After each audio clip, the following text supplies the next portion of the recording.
وعلى آله وأصحابه أجمعين وأشهد أن لا إله إلا الله وحده لا شريك له وأشهد أن محمدا عبده ورسوله أما بعد الله تعالى عليه وسلم من صام رمضان إيمانا واحتسابا غفر له ما تقدم من ذنبه ومن قام رمضان إيمانا واحتسابا غفر له ما تقدم من ذنبه ومن قام ليلة القدر إيمانا واحتسابا غفر له ما تقدم من ذنبه أو كما قال عليه الصلاة والسلام اللهم صل على سيدنا ومولانا محمد وعلى آل سيدنا ومولانا محمد وبارك وسلم أستغفر الله الذي لا إله إلا هو الحي القيوم وأتوب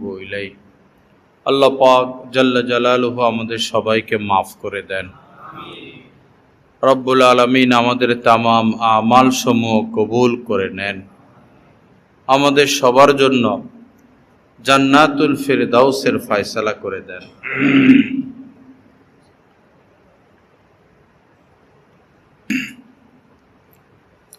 হাদিস শরীফের মধ্যে এসেছে যে ব্যক্তি শবে কদরের রাত্রিতে ইবাদত করবে, আল্লাহ পাক তার পিছনের সমস্ত গুনাহ মাফ করে দিবেন। ওমান কমা লাইলাতুল কদরি, লাইলাতুল কদরের রাত্রিতে যে ব্যক্তি ইবাদত বন্দেগী করবে, আল্লাহ পাক জাল্লা জালালুহু তার পিছনের সমস্ত গুনাহ মাফ করে দিবেন। লাইলাতুল কদর এটা এজন্য গুরুত্বপূর্ণ যে এই রাত্রিতে আল্লাহ পাক পুরা কোরআন লৌহে মাহফুজ থেকে প্রথম আসমানে নাজিল করেছেন। লৌহে মাহফুজ মানে হচ্ছে 7 আসমানের উপরে এই লৌহে মাহফুজ অবস্থিত। সেখানে আমার আপনার নামও লেখা আছে, আমার আপনার হায়াত, জন্ম, মৃত্যু, রিজিক সব কিছু লেখা আছে। আসমানি যত কিতাব, সকল কিতাব সেখানে সংরক্ষিত আছে। পৃথিবীর শুরু থেকে শেষ যত কিছু হয়েছে, হবে, সব কিছু সেখানে লেখা আছে। এটা হচ্ছে লাউহে মাহফুজ। আমরা কে কি খাবো, কার জীবন কেমন হবে, সব কিছুই সেখানে লেখা। এখন তো দুনিয়াতে কোরআন ছাড়া আর অন্য আসমানি কিতাবগুলো নাই, বিকৃত হয়ে গেছে, কিন্তু সেখানে আছে, লৌহে মাহফুজে সব সংরক্ষিত আছে। তো এই শবে কদরের রাত্রিতে পুরা কোরআন একসাথে প্রথম আসমানে আল্লাহ পাক নাজিল করেন। প্রথম আসমান থেকে 23 বছরে নবীজির কাছে কখনো একটি আয়াত, কখনো একটি সূরা, কখনো 5টি আয়াত, অবস্থা ভেদে বিভিন্ন পর্যায়ে বিভিন্ন পরিস্থিতিতে আল্লাহ পাকে পুরা 30 পারা কোরআন নাজিল করেন। তো লাইলাতুল কদর এজন্যই গুরুত্বপূর্ণ যে এই রাত্রে পবিত্র কোরআন নাজিল হয়েছে। ইন্না আনজালনাহু ফি লাইলাতিল কদরি, আনজালনাহু হু মানে কোরআন, আমি লাইলাতুল কদর রাত্রিতে কোরআন নাজিল করেছি। লাইলাতুল কদরি খায়রুম মিন আলফি শাহর, লাইলাতুল কদর এটা 1000 রাত্রিতে ইবাদতের চেয়েও শ্রেষ্ঠ। কোন মানুষ 1000 রাত্রিতে ইবাদত করলো, 1000 রাত বলতে 83 বছর 4 মাস। কোন ব্যক্তি হাজার রাত ইবাদত করলে যেই সওয়াব, যেই নেকি, এই লাইলাতুল কদর রাত্রিতে যদি কেউ ইবাদত করে, ওই হাজার রাত্রিতে ইবাদতের চেয়েও এই এক রাত্রির ইবাদতের মর্যাদা বেশি। তানাজ্জালুল মালাইকাতু ফীহি তানাজ্জালুল মালাইকাতু ওয়ার রূহু, এই রাত্রিতে ফেরেশতারা, রহমতের ফেরেশতারা আকাশ থেকে নেমে আসে লাইলাতুল কদরে, এবং জিবরিল আমিন আসেন আল্লাহ পাকের নির্দেশে। যাদের চোখ আছে, অন্তর্চক্ষু যাদের খোলা, তারা বুঝতে পারেন আজকে লাইলাতুল কদর। তো রমজান মাসের ২৭ রাত্রি যে শবে কদর, এটা আমরা কেউ নিশ্চিত বলতে পারবো না। আম্মা জান আয়েশা সিদ্দিকা রাদিয়াল্লাহু তাআলা আনহা থেকে বর্ণিত, নবীজি বলেছেন যে রমজানের শেষ দশক, শেষ 10 দিনের বেজোড় রাত্রিগুলোতে তোমরা লাইলাতুল কদর খোঁজো। বেজোড় রাত্রি 21, 23, 25, 27, 29, 21, 23, 25, 27, 29, এই 5 রাত্রিতে কেউ যদি আমল করে, ইবাদত করে, আশা রাখি সে লাইলাতুল কদর পেয়ে যাবে। বিশেষ করে যারা ইতিকাফ করেন, 10টা দিন মসজিদে পড়ে থাকা কম কথা না, বড় কঠিন। আমি গত বছরে একদিন ইতিকাফ করছিলাম, ওটা ছিল নফল ইতিকাফ। যারা 10 দিন পারবেন না তারা 3 দিন করলেন, 2 দিন করলেন, 1 দিন করলেন। একদিনই ইতিকাফ করলে জাহান্নামকে 3 খন্দক দূরে সরিয়ে দেওয়া হয় ওই ব্যক্তির কাছ থেকে। এক খন্দক হলো আসমান আর জমিনের যে দূরত্ব, এই পরিমাণ দূরত্ব। এত দূরে জাহান্নামকে সরিয়ে দেওয়া হয় যদি একদিনকে কেউ ইতিকাফ করে। তো লাইলাতুল কদর যে আজকেই, এটা আমরা বলতে পারবো না। তবে কেউ কেউ বলেছেন যে আমরা এই 27 রমজান লাইলাতুল কদর পেয়েছি, কাহারও অভিজ্ঞতা এই।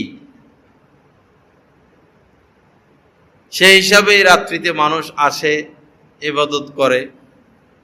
ভাগ্য ভালো হইলে মিলে গেল। আর যদি শবে কদরের রাত্র নাও হয়, রমজানের রাত, রমজান মাস চলতেছে না, যদি কোনো কারণে আজকে শবে কদর নাও হয়, তো ইবাদত করলে তো আমরা বঞ্চিত হব না, কারণ রমজান মাস তো চলতেছে, রমজান তো শেষের দিকে, কিছুই অর্জন করতে পারি নাই। এইভাবেই শেষ হয়ে গেল একটা মাস। ব্যবসা বাণিজ্য, আয় রোজগার আরো বেশি ঝুঁকে গেছে মানুষ। ব্যাংকের কথা শুনলাম, সিঁড়ি পর্যন্ত সিরিয়াল সুদ নেওয়ার ক্ষেত্রে। 11 মাস তো সুদ খাইছেই, সুদ নিলই, এখন আরো বেশি, সিঁড়ি পর্যন্ত সিরিয়াল। কি হবে জাতির উপায়? এই জাতি নাজাত পাবে কিভাবে? রমজান মাসও মানে না। অন্যান্য মাসে এক বিষয়, রমজান মাস আরেক বিষয়। মসজিদের বাহিরে যে কথা বলা বৈধ, মসজিদের ভিতরে এসে ওই কথা বলা হারাম হয়ে যায়, দুনিয়াবি কথা। মসজিদের বাহিরে বসে আপনি দুনিয়াবি কথা বলেন, জায়েজ, কিন্তু মসজিদের ভিতরে এটা হারাম। মসজিদের বাহিরে একটা অপরাধ কেউ করলো, সিগারেট খায়, বিড়ি খায়, গাঁজা খায়, কিন্তু মসজিদের ভিতরে এসে যদি কেউ ধূমপান করে, কোনো মুসলমান মানবে এটা? অনুরূপভাবে রমজান মাসের বাহিরে গুনাহ করা, সুদ খাওয়া, মিথ্যা কথা বলা, নামাজ না পড়া, পর্দা না করা এক বিষয়, রমজান শুরু হয়ে গেলে ওই কাজগুলো করা ভিন্ন বিষয়। বড় ভয়ঙ্কর কথা ভাই। বিভিন্ন শহর এক ধাঁচে চলে, ভৈরব শহরটা ভিন্ন ধাঁচে চলে, একদম ভিন্ন ধাঁচ। আল্লাহ হেফাজত করেন। মহিলারা মার্কেটে যায়, দেশব্যাপী যায়, তার মানে এই পরিস্থিতি, তরকারি বাজারে আসা যায় না মহিলা, মাছ বাজারে যাওয়া যায় না মহিলা। আজকে না গতকালকে এক মহিলা তরকারি বাজারে আসছে, পরে কোন ছেলের সাথে এই হইছে, ধাক্কা লাগছে, পরে মহিলা জুতা নিচে ছেলেকে মারার জন্য। হয়তো যুবক ছেলে ইচ্ছা করে ধাক্কা দিছে, এরকম খারাপ ছেলে আছে, আর অথবা ধাক্কা লেগে গেছে। তো আপনার আশাই তো ঠিক হয় নাই। আপনি এত পুরুষের মাঝে আসবেন কেন? যেখানে ধাক্কা লাগা স্বাভাবিক সেখানে আপনি আসবেন কেন? আল্লাহ সহি বুঝ দান করেন। পুরুষরা বিদেশে বিদেশে ঘুরে, ছেলে মেয়েকে পড়ালেখা করাবে এই বাহানায় শহরে বাসা নেয়, বাজার আর করে দিবে কে? এইভাবে বিদেশে যাওয়া ঠিক না। স্ত্রীকে ছেড়ে দিয়ে এভাবে বিদেশ ঠিক না। সে তো মানুষ, তো তার তো সময় কাটতে হবে। বাচ্চা কাচ্চা স্কুলে চলে যায়, মাদ্রাসায় চলে যায়, সে একা থাকে। তো স্বামীর সাথে কথা বলতে পারে না দিনভর, স্বামী তো ডিউটিতে। স্বামী ডিউটি থেকে আসে, স্ত্রীর সাথে কথা বলবে, স্বামী থাকে ক্লান্ত, না হলে 2-4 মিনিট সে কথা বলবে, তাকে তো ঘুমাইতে হবে। পরের দিন আবার 8 ঘন্টা 12 ঘন্টা তার ডিউটি, আবার কি ওভার টাইম করে, 16 ঘন্টা ডিউটি করে। তো বোর সাথে কেমনে কথা বলবে? তো স্ত্রীর সে চাহিদাটা থেকে যায়, তখন সে পর পুরুষ খোঁজে।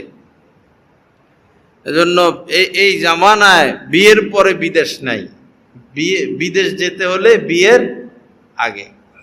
বিয়ে করে স্ত্রীকে এভাবে রেখে বিদেশ যাওয়া আপনার জন্য ক্ষতিকর, আপনার স্ত্রীর জন্য ক্ষতিকর, আপনার সন্তানের জন্য ক্ষতিকর। সন্তানরা বড় হয়ে যাচ্ছে, আর কখন আদর করবেন? বড় হইলে তো আর আদর লাগে না, আদর তো ছোটকালে। বাচ্চাদেরকে দেখবেন, কোলে নিবেন, আদর করবেন, সময় কাটাবেন, ঘুরবেন, গাড়বেন, এটাই তো আনন্দ। বাচ্চারাও আনন্দ পায়, আপনিও আনন্দ পান। এখন বাচ্চারা বড় হচ্ছে, আপনি আছেন বিদেশে, বাবার আদর পায় না। তারা বাবার আদর পায় না। বাবার আদর থেকে তারা বঞ্চিত, বাবার শাসন থেকে তারা বঞ্চিত। এরপরে রাস্তাঘাটের ছেলে ফেলে তো ভালো না, ছোট ছোট বাচ্চারাও অনেক খারাপ খারাপ বিষয় জানে। যাদের বাবা নাই, বাবা বিদেশে, বাচ্চাগুলো এরকম ঘোরাঘুরি করে রাস্তাঘাটে, তখন নষ্ট হয়ে যায়, খারাপ হয়ে যায়। কি মুসিবতে আমরা আছি, আল্লাহ হেফাজত করেন। লা ইলাহা ইল্লাল্লাহ। তো লাইলাতুল কদর আজকে হলে হতেও পারে, হলে তো কপাল খুললো, হলে কপাল খুললো, ভাগ্য খুললো, পেয়ে গেলাম। আর না হইলেও ইবাদত করলে অসুবিধা নেই। রমজান মাস তো কান্নাকাটি করলাম, দোয়া মুনাজাত করলাম, দুই রাকাত করে যা পারি, 4 রাকাত হোক, 6 রাকাত হোক, 8 রাকাত হোক, 10 রাকাত হোক, তাহাজ্জুদ পড়লাম, নফল পড়লাম, 400-500 বার লা ইলাহা ইল্লাল্লাহর জিকির করলাম, 400-500 বার আল্লাহ আল্লাহ জিকির করলাম, 400-500 বার দুরূদ শরীফ পড়লাম, 400-500 বার ইস্তেগফার পড়লাম। 500 করে না পারলে 100 করে হোক, 100 হোক। কিছু দান করলাম, কিছু সদকা করলাম। বিশেষ করে আল্লাহর কাছে মাপ চাওয়া। আল্লাহ রমজান দিলেন, কিন্তু আমরা তো কাজে লাগাইলাম না, আমাদের অভ্যাস তো পরিবর্তন করলাম না। যার কুদৃষ্টির অভ্যাস সে কুদৃষ্টি ছাড়ে নাই, তো যার মিথ্যা বলার অভ্যাস সে মিথ্যা ছাড়ে নাই। যে মহিলা পর্দা করে না, রমজান শুরু হলো, সে তো পর্দা ধরলো না, এখন ঈদ আসলে তো মাথা খারাপই হয়ে যাবে। কিছু মেয়েরা আসে শহর থেকে, এরা তো শার্ট প্যান্ট পরে এসে গ্রামের পরিবেশগুলো নষ্ট করে দিয়ে যায়। গ্রামের মেয়েরা তো এক পরিবেশে বড় হয়, যারা শহরে থাকে ঈদের সময় বেড়াইতে আসে, আইসা একবারই সমাজ নষ্ট করে দিয়ে যায়। এদেরকে প্রতিহত করা দরকার, প্রতিরোধ করা দরকার। যে মেয়েরা শার্ট প্যান্ট পরে, ওড়না গায়ে দেয় না, অশ্লীল পোশাক পরে, সামাজিকভাবে এগুলোকে ঘৃণা করা এবং এই তাদের অভিভাবকদেরকে বলা যে সমাজটা আপনারা নষ্ট করবেন না। আল্লাহ সহি বুঝ দান করেন। আল্লাহ পাক আমাদেরকে ইবাদত বন্দেগী করার তৌফিক দান করেন। আল্লাহ রাসূল ঘর থেকে বের হয়েছেন কোন দিন? শবে কদর বলার জন্য। শবে কদর কোন দিন বলার জন্য আল্লাহ রাসূল ঘর থেকে বের হয়েছিলেন।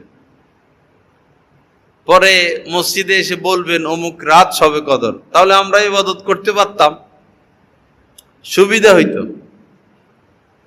পরে এসে দেখে যে দুই মুসলমান ঝগড়া করতেছেন, রাস্তায় ঝগড়া করতেছেন। তো ঝগড়া করতে দেখে পরে আল্লাহ রাসূল ভুলে গেছেন কোন দিন কোন রাত শবে কদর, এটা ভুলে গেছেন। এটার মধ্যে হিকমত আছে। যদি নবীজি বলতেন যে 27 রমজান শবে কদর, এত বড় ফজিলত আর মর্যাদার রাত, সকল মুসলমান কি ঘরে মসজিদে আসতো না। তো যারা জেনে শুনে শবে কদরের রাত্রিতেও পাপে লিপ্ত, তারা তো ধ্বংস হয়ে যেত, বরবাদ হয়ে যেত। এজন্য আল্লাহ পাকের ফয়সালা এটা গোপন। কোন দিন শবে কদর গোপন। এখন যার ইবাদত করতে মন চায় করলো, আর যে করলো না সে ওই গজবটা থেকে বেঁচে গেল। আল্লাহ আমাদের সবাইকে মাফ করে দেন, সহি বুঝ দান করেন। আমাদের এখানে ঈদের নামাজ হবে 9টায়, একটু পরে দেওয়া হয়েছে, অনেকে ঘুমটুম যায়।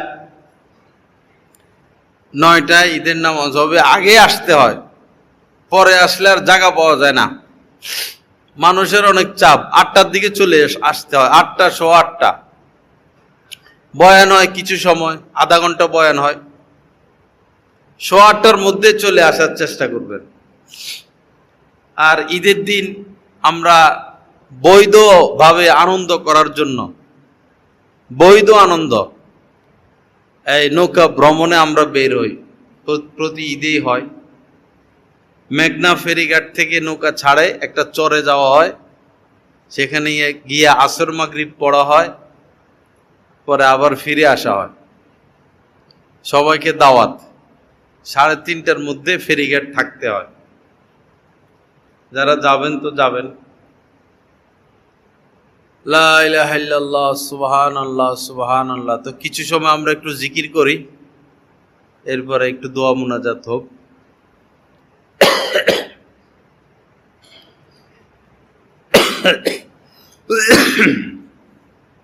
নফিজ বাতের জিকির, অর্থাৎ লা ইলাহা ইল্লাল্লাহ এর জিকির। লা ইলাহা বলার সময় খেয়াল করব আরশে পাক থেকে এক নূর আমার অন্তরে প্রবেশ করতেছে। ইল্লাল্লাহ বলার সময় খেয়াল করব লা ইলাহা বলার সময় খেয়াল করব আমি আমার অন্তর থেকে আল্লাহ ছাড়া সব কিছু বের করে দিলাম। ইল্লাল্লাহ বলার সময় খেয়াল করব আরশে পাক থেকে এক নূর আমার অন্তরে প্রবেশ করতেছে। মাঝে মধ্যে বলবো মুহাম্মাদুর রাসূলুল্লাহ সাল্লাল্লাহু তাআলা আলাইহি ওয়াসাল্লাম। লা ইলাহা ইল্লাল্লাহ,